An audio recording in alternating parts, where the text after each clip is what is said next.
So, good afternoon, everyone.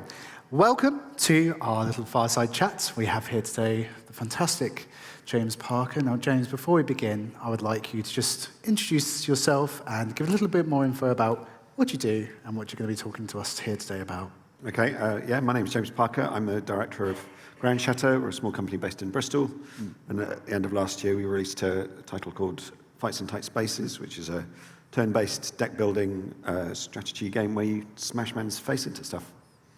Beautiful. And speaking of smashing faces and stuff, we have a short VT that we would like to show you all before we move on.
Plenty of punching, kicking, and smashing faces, of course.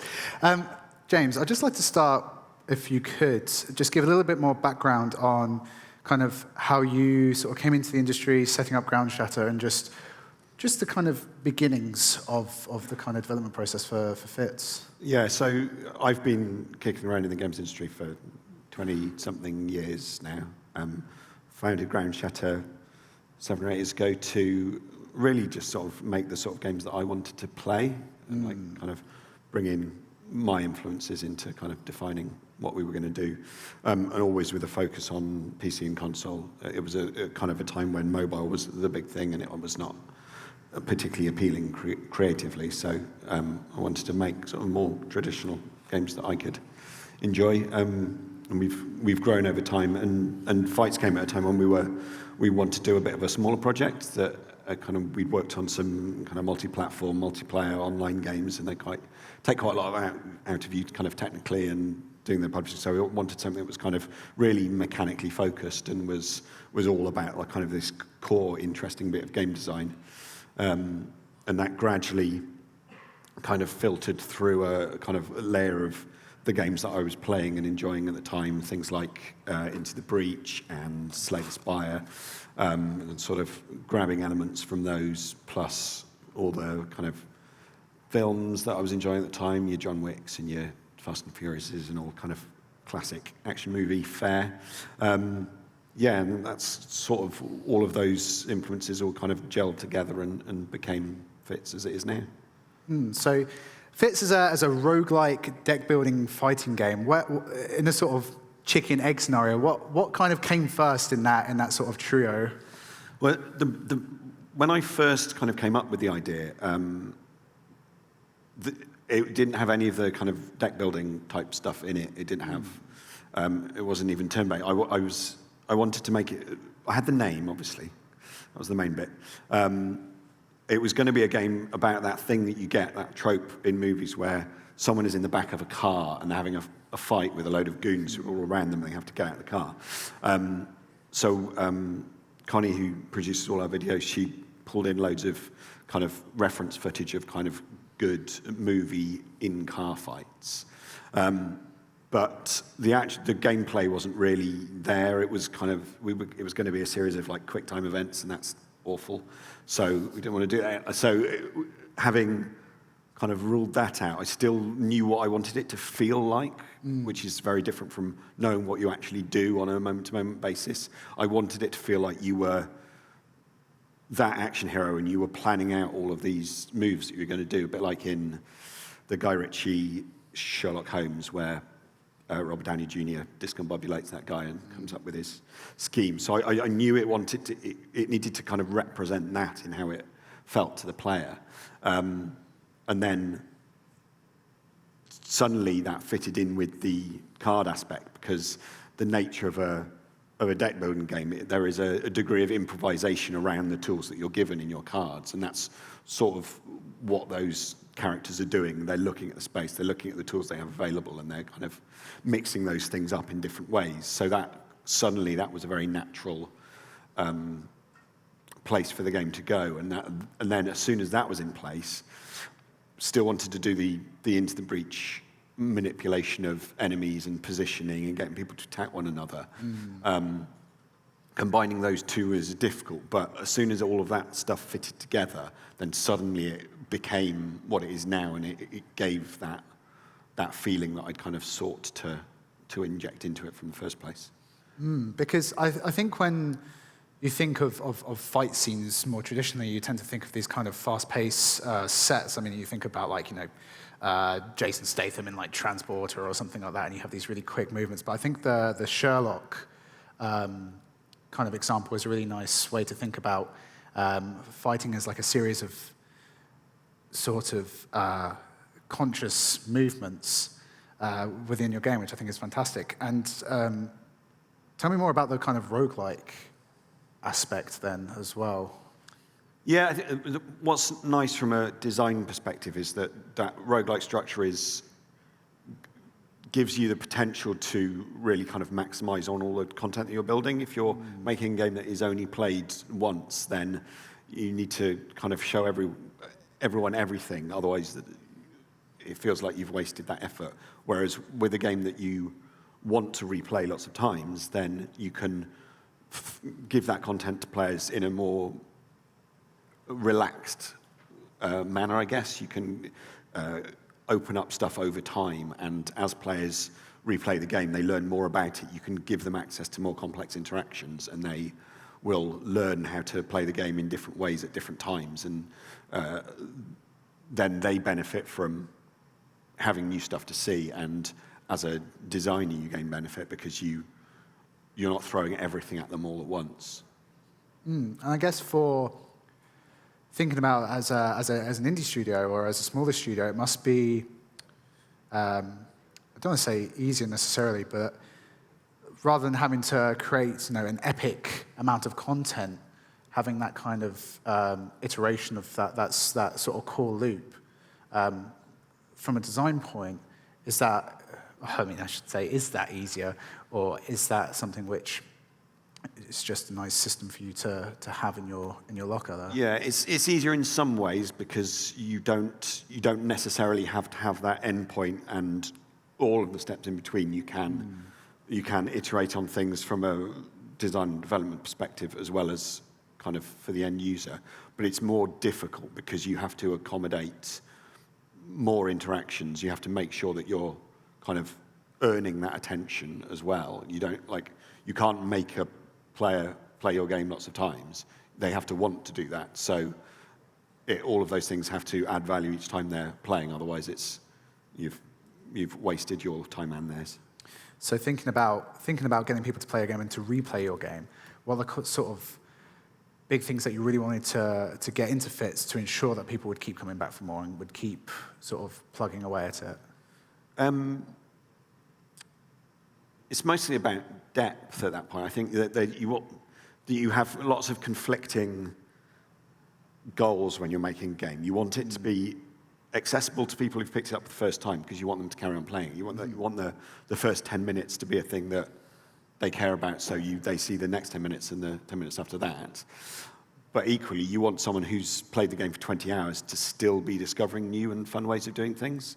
So you need to introduce that complexity in a way that is kind of fair on new players, but continues to kind of build. And one of the nice things that we have in Fits is that because we have these various linked mechanics, every time we added something new, while there was an overhead in terms of making sure it worked with everything else, it did mean that kind of a new mechanic would kind of be a multiplier, like a force multiplier over everything that you were doing, because it would change something over here and it would change something over here and it would change something over there, even just adding one little bit, because we have so many interconnected systems going on.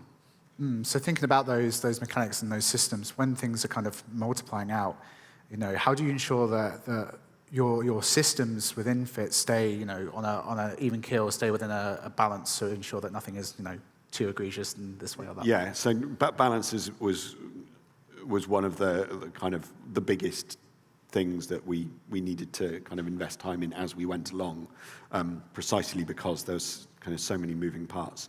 One of the things that was really great for us is that we did an early access launch, and we had a beta program for some of our kind of super fans on our Discord. So if we were making a change, there was kind of too much in the game for us to be able to check absolutely everything ourselves, because we're a small team and we wanted to iterate quickly. But because we had this big community of people out there who were playing stuff, we could say, we've made these changes, give it a look, what do you think? And they could give us honest feedback. And they play the games in ways that we don't even understand. Like, they've found combinations of cards that allows them to do mad things, and sometimes we leave those in there because, like, that's a fun little thing to discover, or that's an interesting way of playing the game. And sometimes we have to go, whoa, guys, the game is now broken, we should fix that. So for balancing, those people were really useful, because they allowed us to see what we would generally be looking at, how the changes affected the early parts of the game where the majority of players were going to kind of encounter them. But they would be the people who had played the game for hundreds of hours, who would see what the longer term impacts of those changes were. So it was really useful to have a range of different people kind of assessing what we were doing, and who were invested enough in the game to kind of care about telling us what they thought and being honest with us. So it's a really good kind of two-way bit of communication with the community there. Definitely. I mean, Fits was at Steam first. There was a prologue as well, if I'm correct. And obviously early access. So aside from obviously the points that you've already sort of raised, what other kind of benefits were there to getting Fits out there sort of ASAP before it was a final sort of? Yeah, we like from a kind of marketing and visibility point of view, it was all of those different beats were really useful to raising the profile of the game, because it was a brand new IP. It was coming from a small studio. We didn't have the kind of recognition to just say, oh, here's our new thing, and expect people to come. We had to work for people to know what the game was, and that was really helped by kind of having this very striking, stylized, stylish art style that we could put out gifts to the game, and people would recognize the game and what it was, and if they didn't recognize it, they would ask questions about it, but it was very identifiable, so people would be like, oh, have you seen this, or what's that game that looks like this, and people would know immediately what they were talking about. So every time we did another event, or the Steam demo event, or releasing the prologue, it was more people who were kind of funneled into knowing about the game at all, and hopefully liking it and wishlisting it, so that we could, when we went to the early access release, and then when we went to the full release, there was a real kind of bigger number of people who already knew about the game, who were interested in day one. And that's really the kind of the goal when you're launching a new IP, is to have enough people to go, the thing we were excited about has finally arrived, and that then generates more interest amongst people who hadn't previously seen it. Definitely. I want to touch on, as you sort of mentioned, Fits is very much a visually striking game. I think you've spoken before about the influences of Sauna Lane Bass on the sort of final art style, those kind of silhouetted choices. I was just wondering if you could tell us like a little bit more about kind of what the iterations were before you kind of got to that kind of final point. Yeah, it was an interesting process. When we very first pitched the game, it had a much more realistic art style. And it was good, it was fine, but it wasn't particularly striking. And because by necessity, the game is from an isometric viewpoint most of the time, that you lose something in the clarity when there's more going on. So we needed to simplify it because we knew there was going to be a lot of systems going on that we needed to explain. It needed to be very clear who were the good guys, who were the bad guys, everything that was going on. There's quite a heavy UI presence. So when you have all of that as well, then actually doing less with the in-game artwork means that you've got a bit more space around the edges to kind of fit in that kind of content. So yeah, we looked at lots of different things. Our director, Dave, looked at a whole bunch of more kind of stylized character looks. And we tried various different ones out, and then we did a version that had no background at all. It was just a plain white background and did these kind of very silhouette-y characters, and that was the one that really stood out as the one that would really kind of pop and work. And then we kind of built back up the environments to be still very kind of stark, but with a lot more texture in them and a lot more detail around the edges, so that it kind of it ends up with this kind of unique look.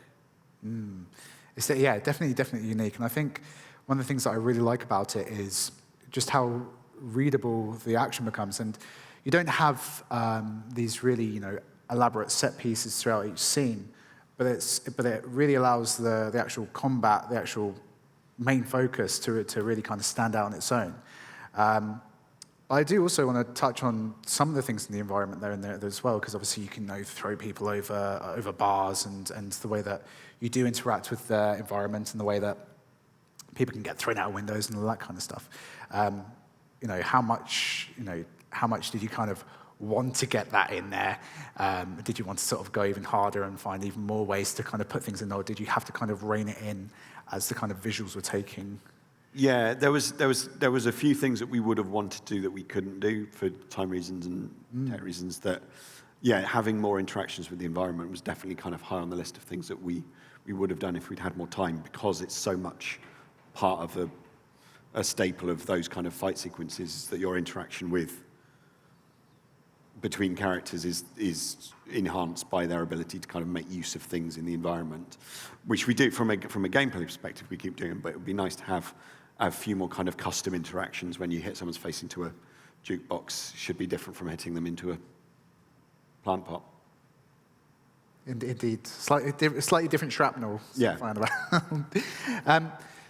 So obviously you come to the end of development, you've got the sort of marketing pipeline there, and you're working with the community a lot throughout early access, and you get to the eve of launch.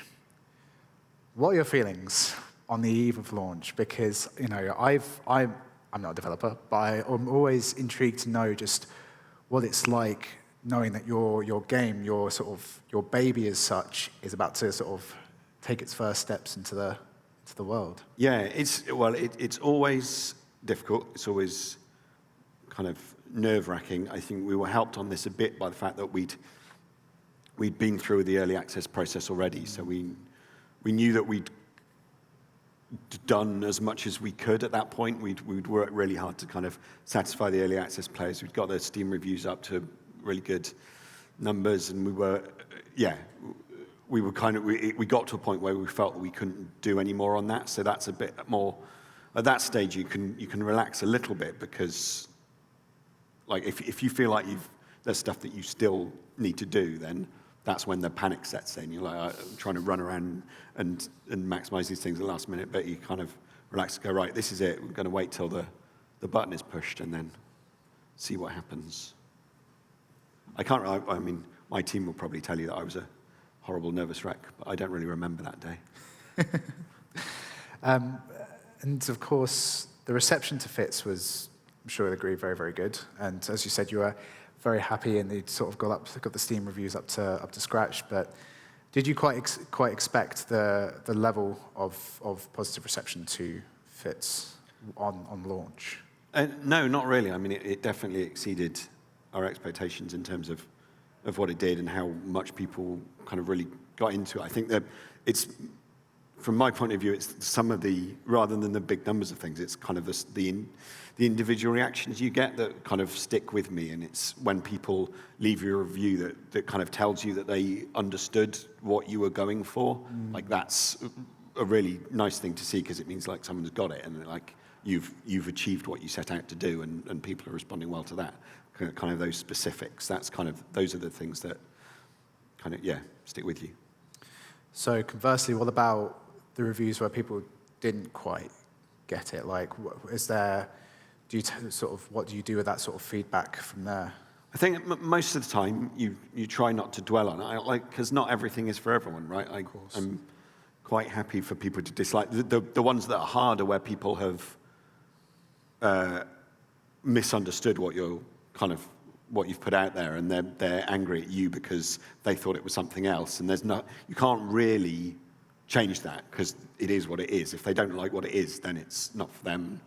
Everyone moves on. But it's where they're like, we thought it was going to be this, and it's this, and it's like, I don't know why you thought it was going to be like that. So I think sometimes you have to look at yourself and say, well, how are we losing a set of people who have certain expectations that we've somehow not met, or and like, genuinely, if people don't like the thing and they've got reasons, you can reply to them and say, we are addressing them this way, or we're not going to do that, but thanks for your feedback. However, the good news is that plenty of people like the game, and it has also been nominated for a couple of awards, which is really, really exciting. MCV Develop for Gameplay Innovation, and of course, BAFTAs for Best British Game. How exciting is that? It's amazing. There was I had a conversation, a fairly kind of throwaway conversation with my publisher at one point, and he was like, I reckon we can get this up to 95% and positive Steam reviews. And I said, well, I think if that happens, we should get nominated for a BAFTA. It's that, cosmic ordering thing. You say what you want, and then somehow it happens. But I don't believe in that. I think what happened was I've got a really good team who worked really hard and did amazing work, and kind of yielding the benefits of them kind of committing to a thing and really knowing the benefits of doing their jobs well. And I mean, obviously, for it to be nominated alongside so many fantastic games as well, for indie developers to kind of get that level of recognition, how does it reflect on perhaps the way that the industry is perhaps starting to recognize indies more, or? Yeah, it's really, what's nice about the field of nominees is that they're all very different games. There's no commonality really between any of them, other than they're British developed. You have Forza going up against Sable, and Alwa's Awakening going up against Fireside Spaces. There's no commonalities, and you've got Overboard, which is like a text adventure arrangement. It's just really nice. It shows the kind of range of experiences that people are creating, and how different people are responding to different things. And there's a load of kind of good developers just keeping on and doing their own thing. And that's a really nice situation to be in, that people are allowed to kind of make games in their own image, and they're not necessarily kind of channeled down, it's got to be this genre, it's got to be this size, or it's got to appeal to these people. It's people are genuinely doing different things, and they're all being recognized kind of, and then brought together in one category. It's really kind of cool.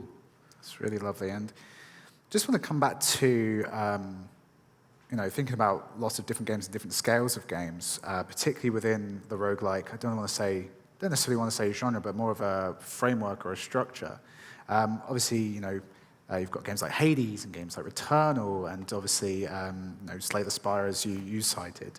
I don't know if it's just me, or if it's a broader trend, but there seems to be a real taste for it right now, or it could just be a case that people are putting out fantastic roguelites. But I was just wondering kind of what your take on.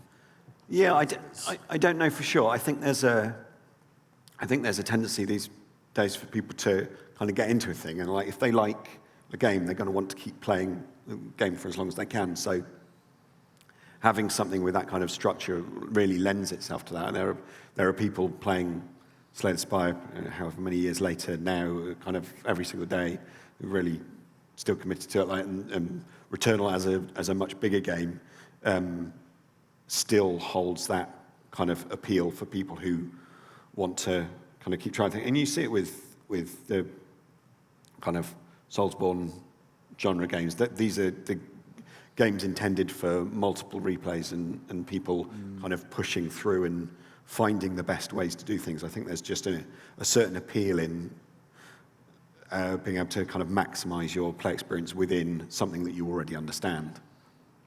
Indeed.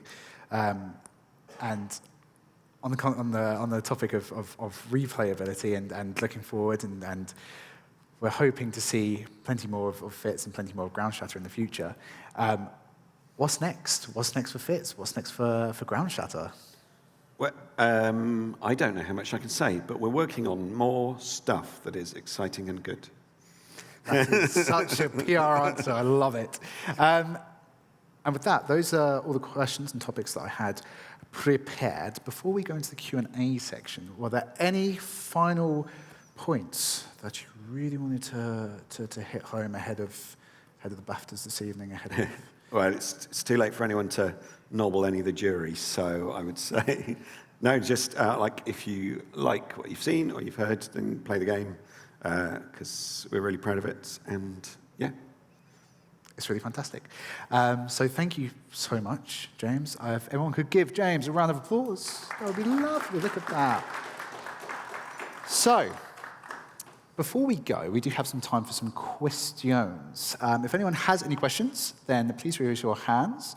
There is a mic prepared in the middle of the room. I'm also going to have a little look at Twitch chat just in case there's been anything in there, which there hasn't, which is lovely. If anyone does have any questions, then please do raise your hands now or forever hold your silence. Voila. If you'd like to take to the mic. Hi, James. Hi. I was wondering whether you might shed some light on how your production altered over the past couple of years, given the environmental conditions generally, and how your individuals in your studio coped. Yeah, so we, pre-pandemic, had office space and everyone physically came to the office every day. And that stopped very abruptly.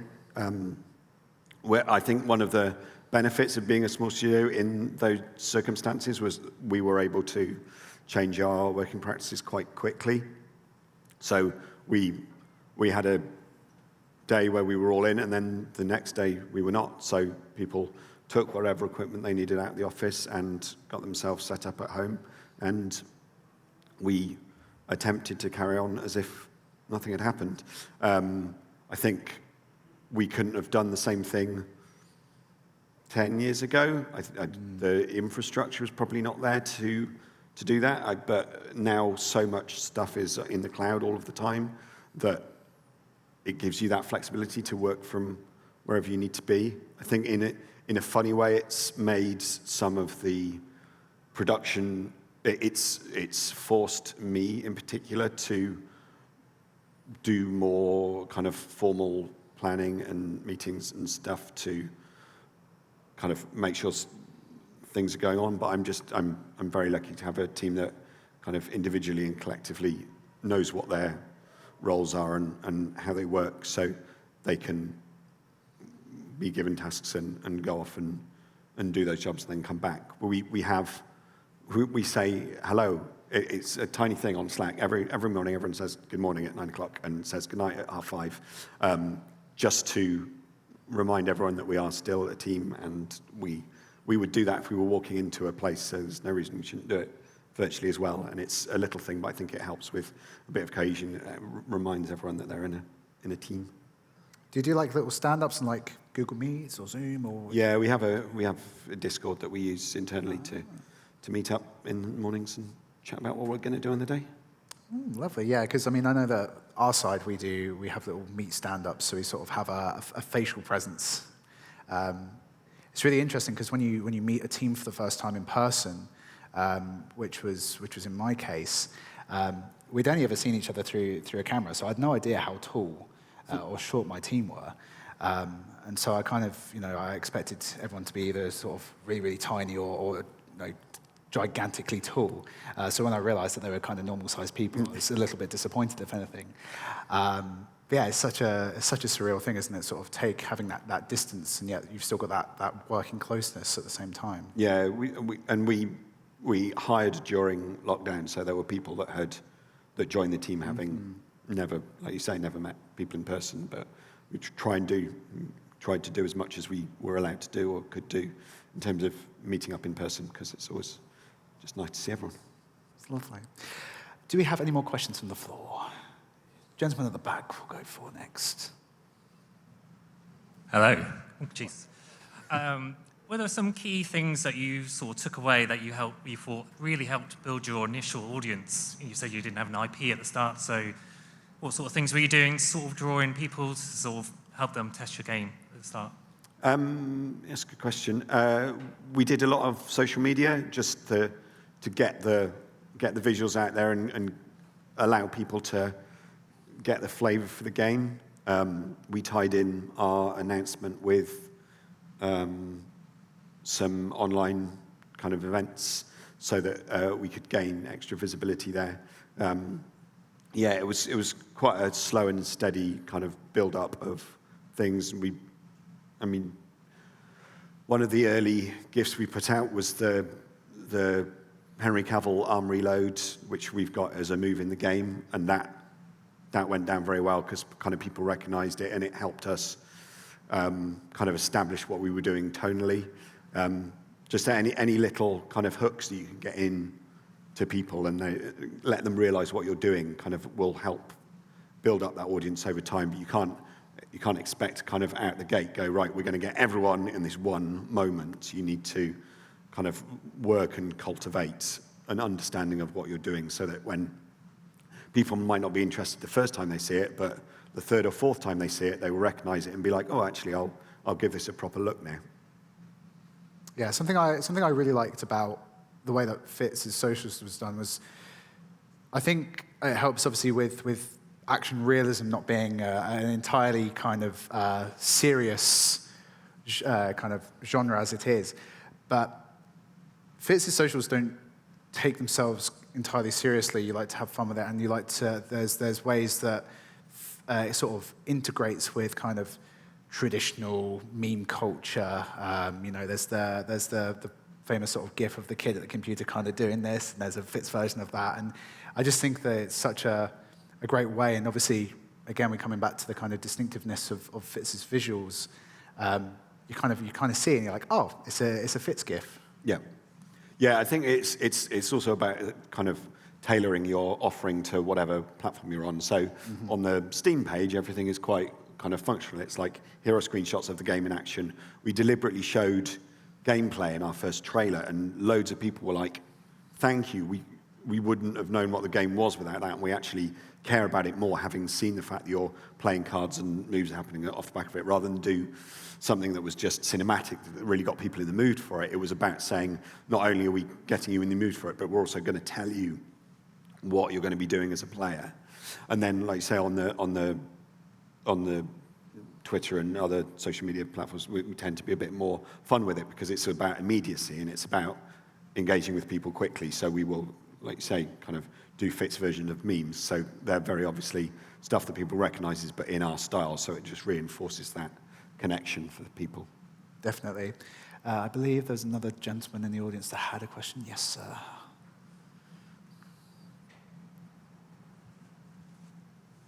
Hi. Congratulations on the BAFTA nomination for start. Thank you.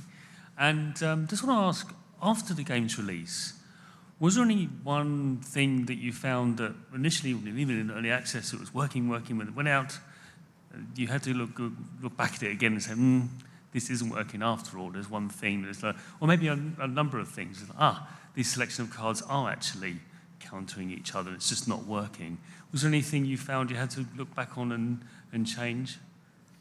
That's a good question. I think we definitely found that a lot more during early access, that there were mechanics that were, on the face of it, working fine, but were actually, if you dug a bit deeper into them, they had the potential to kind of break the game in terms of difficulty further down the line. So we we sort of pitched our,